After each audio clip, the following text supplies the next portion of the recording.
There are actually a couple reasons why I think sports cards are going to have another crazy year, maybe even bigger than 2020. In this video, I'm going to discuss some of these main reasons why I think that. If you're into sports cards, you may be watching this video and thinking to yourself, Adam, haven't sports cards already sort of blown up? And yes, they have. From 2018 until now, there's been an insane amount of growth. And when 2018 is kind of when I got back into it, and it was something that I was just doing for fun. I thought, maybe if there is this possibility that sports cards are going to become more popular, I want to be part of the kind of explosion, the revolution of sports cards. And I always thought that there was going to be a Pokemon Go type moment, because if you listen to Gary Vee talk about kind of this niche specific content, you probably heard him talk about Pokemon Go. And if you were a Pokemon blogger or you made Pokemon videos, when Pokemon Go came out, you probably started doing pretty well, maybe even better than you were doing before, because if you think about how many people got into Pokemon or back into Pokemon around when Pokemon Go came out, it was insane compared to maybe even the past decade. And in my opinion, I thought sports cards were going to have one of these types of moments at some point in the future. I didn't know if it was going to be one moment or if it was going to be multiple different moments. I think it's pretty clear since 2018 there's going to be multiple different moments where this sort of thing happens. And I think we saw one of these moments happen over last weekend in the golden auctions with those Jordan sales. And here is one of the first reasons why I think sports cards are going to blow up again this year. I think maybe even having a more crazy year than 2020 is, I've been thinking about this quote. The quote from The Social Network where Justin Timberlake's character, who is Sean Parker in real life, he says, I think the quote was, $1 million isn't cool. You know what's cool? $1 billion. And I've been thinking about that quote a lot, and I think that's true. And I think one thing that people are maybe underestimating is that, people with wealth and money, they're looking at maybe the Jordan card that's around $40,000, and it's not really on their radar. But when they see that the Jordan card jumped almost $500,000 in a month, that puts that card on their radar, and it puts cards on their radar.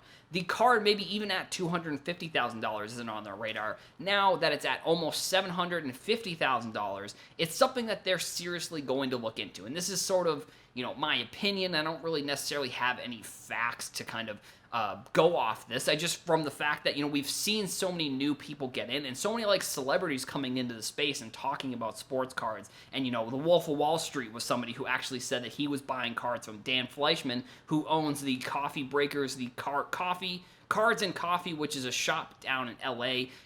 There's some celebrities that have kind of gotten into it, and Gary Vee, obviously Steve Aoki. There's just a list of celebrities that have kind of gotten into this, and I think that is a fact of there is going to be a mover's advantage just with any social platform. The first people that got in on Instagram, it was a lot easier for them than someone who's getting in now. Maybe the first people on Twitter, the first people on Clubhouse, for another example, which I think is a really pretty cool app that I've kind of gotten into a little bit listening to some of the rooms. But and TikTok is another perfect example. If you look at the people who were on TikTok when it was Musical.ly or got in right when it switched to TikTok, all those people basically have almost probably around 100,000 followers, if not 1 million followers, So, and I think it's still sort of early. It's kind of not similar with sports cards, but I still think it's very early.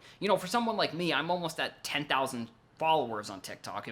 I think I was one of the first card accounts on there. I know Bailey Joe Cards was also another account that was on there around the same time, but I think making the sports card content similar to what I was doing on Instagram, I was probably one of the first. I'm not 100% sure about that, but I would, based off of when I started and now seeing all these types of cards accounts, I would imagine I was pretty early on it. But there's always going to be the early advantage. I think early movers advantage. People bought real estate in Malibu.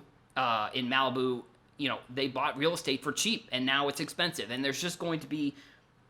It's the same thing in almost every industry. The people, if an industry ends up blowing up, the people who were in it first are going to be along for that ride. And I think, the people who got in, like the Gary V's and the Dan Fleischmans and Stevie Aoki's, they're all in there now buying cards. And I would imagine, they're buying cards that are a lot different than maybe cards that me and you are buying. They're buying a lot of these high-end cards that are tripling, quadrupling, and what they're doing is they're probably going from, like, if they had inventory of $1 million, their $1 million inventory, if I had to guess, is probably in the $3 to $4, maybe even $5 million range now for some of the people, depending on kind of when they were getting in. So, that quote that I've been thinking of is the $1 million isn't cool. What's cool? $1 billion. And that's sort of where I'm seeing a lot of celebrities, in my opinion, wanting to get in. Now, like I said, I'm just kind of basing it off of kind of what I'm seeing and everybody kind of talking about it, because I just think that, for the cards themselves, for that Jordan card, in October, I think I put out a post in October of 2019, that card was like, it had just broken the record for $30,000 for a PSA 10. Now it's $750,000, almost $750. But, that's for a celebrity or for someone with a lot of wealth. They look at that asset now and they say, well, now we have some social proof that card has a way more potential. It has potential to be a 1.5 or $2 million card in the future, where, they probably looked at it before at $40,000 and they said, well, what's the real potential of this card? Because if you looked at the growth of that card specifically, obviously going from whatever it was in probably 2018 to $40,000 is significant, and that's a significant amount, but it wasn't really significant enough for someone who kind of, I think, has the wealth to really look at it and say, this is going to be a viable asset for me where I can move the needle on my wealth that I have. So I think another reason why sports cards are going to continue to kind of blow up in 2021 is because the high-end card market kind of changed. The face of the high-end card market has changed. From 2018 until late in 2020, the most expensive card was owned by Vegas Dave. Now, I'm not going to get into him and his business model. If you were to ask him, he probably would agree. He's sort of playing like an evil villain online. Like he's playing like, if you're in a cartoon, he's playing the millionaire or billionaire who is trying to he's playing a character.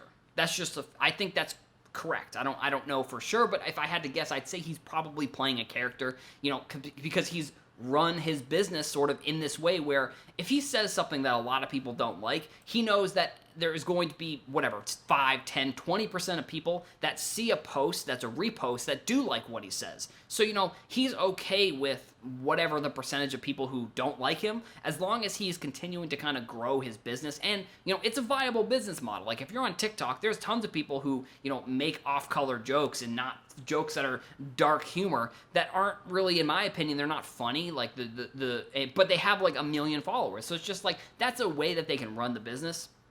But so from 2018 when Vegas Dave bought the card to 2020 when he sold the card, the most expensive sports card, or at least from in maybe 2019 to 2020, the most expensive sports card was owned by Vegas Dave. Now, Rob Go, who I interviewed on the podcast, and you definitely should go check that episode out, he bought the $5.2 million Mantle card. Now, Rob Go is I think he's an entrepreneur. He's a CEO of the Dope clothing brand, which is a phenomenal brand and, one that we've seen kind of throughout pop culture. But, I think the fact that if you are to now search most expensive sports card, Rob Go's picture is going to show up with that Mantle card. If you were to search that in December of 2020, Vegas Dave's picture is going to show up. So I think the high-end card market really got they got a new face. They got a new kind of leader of the pack in terms of the person who bought that card. Because I think they both had similar approaches, not like similar approaches, but they both were attached to that card, which I think is very smart if you're buying that card because of the amount of press they can get just from that card and from buying and then whenever they decide to sell. But, Vegas Dave was the owner.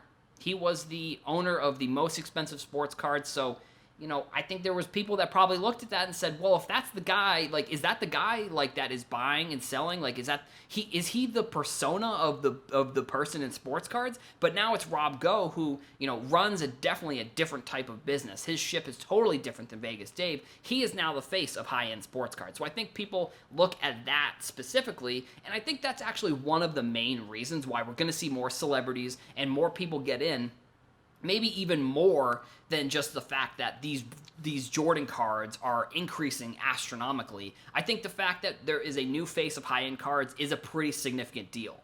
So the last reason that I'm going to talk about here, and this was kind of something that I've discussed in a group chat that I'm in on Instagram, I kind of brought up a lot of these points, and it seemed like most people agreed, and one of the points that I thought was really great that someone else brought up was that there's probably going to be people who are millionaires, billionaires, who say, I don't want just one of these cards. I want all of them. Like, there's maybe somebody out there that has the wealth, that has $1 billion, and they look at the LeBron, the exquisite number 23, and they may say, I want all 23 of those cards. Now, that's a kind of an extreme example, but I think there are going to be people who are out here like that have the money to do something that's similar to that. You know, they may look at it and say, I want all 10 of the Luka Gold Prism cards, and I want all 10 of them. You know, I think there was one of them that recently sold on Golden Auctions. I believe it was around $400,000 for a PSA 10, which is a one of three. I think there's two other PSA 10s, but I think there is going to be somebody who wants to get into sports cards that says, I want to buy all of those things. Like, for example, Logan Paul on one of his recent purchases, and if you've been following Golden Auctions and Logan Paul, they're doing a similar auction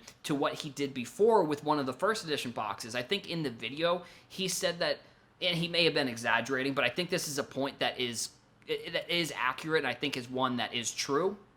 In his video, he said he wants to buy all of the first edition boxes that are unopened in existence. Now, he bought 5 of them, which ended up coming out to around $2 million, which he's actually now selling the packs, I believe, which is, you know, an incredibly smart business model. Like, it's the high-end breaking is a pretty wild kind of thing that he's doing. But I think the fact that, you know, somebody is willing to spend the $2 million to buy 5 different first edition boxes, I think there's going to be people who are maybe on a much larger, wealthier scale, because, you know, there's millionaires and billionaires who love sports, and I think I just look at it that way, and I say there's no reason why, if someone like myself likes buying sports cards, and I'm into sports, I'm into fantasy sports, I'm into sports gambling, somebody that has $1 billion that also has sort of similar interests, there's no reason why they're not looking at sports cards and saying, well, I want to get in, and I want to be able to buy the most expensive and buy all of maybe potentially all of a certain set, and then have all the cards of a certain set. Now,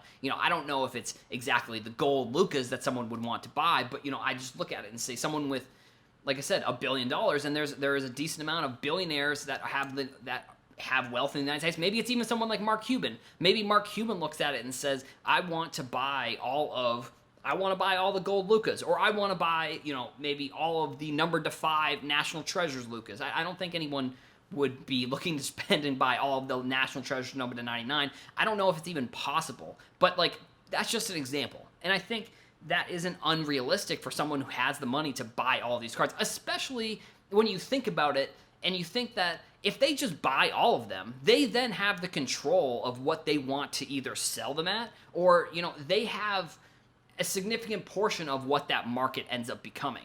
And it's not like you're buying all of a pair of shoes or all of a pair of a car. Well, cars and shoes you can sell for more, but I'm trying to think of an example. You know, you're not buying something that is disposable. Like, you're not buying something that's going to be thrown away. You're buying the assets. Like, you're buying assets that will most likely go up in value and that you'll be able to sell in the future. So I think that's another very specific reason why I think that sports cards are going to continue to increase. You know, if you have any other thoughts or opinions on that, I definitely would be interested if you want to leave those in the comments. Make sure if you like this video, because we're going to be wrapping it up, make sure you hit the subscribe button and then also hit the like button. Like I said, if you have any thoughts on sports cards blowing up, make sure you leave them in the comments. I definitely think I can understand how people may get frustrated with sports cards becoming more expensive, but I just think that it's the reality of anything that has monetary value, anything that's a hobby that has that monetary value. You know, I think that's just, it's one of these cycles of what potentially could happen. And, you know, it's obviously unfortunate that for maybe 20, 30, 40 years, you really could have been buying, like Luka, you could have been buying these blue chip prospect cards for pretty significant, for a lot less, for a percentage of what they're going for now. And I think there's still, you know, you're not going to be able to buy maybe the Prism cards, but there's other cards that you will be able to buy. And so I empathize with people who maybe get frustrated at someone like me who talks about all they talk about is like value going up, and they're being priced out of the hobby. I empathize with them because I understand that it can be frustrating that if you've been doing this for 20, 30 years, you still like it and you still want to be involved. But I just think markets that have this type of monetary value, I definitely think you can run into an issue that will be similar to this, where, they are assets that you're buying and now there's a lot of value behind them, where maybe in there was a spike in 2016 and then into 2018 there was another sort of spike, and now we're seeing another one 2020. I just think it's the cycle of what is going to happen with assets that are like this, even if it's a hobby. So, that's all I've got for today's video. I want to thank you for watching. Make sure you hit subscribe, all that good stuff. Go follow on Twitter, TikTok, Instagram, YouTube, and I will see you in the next video.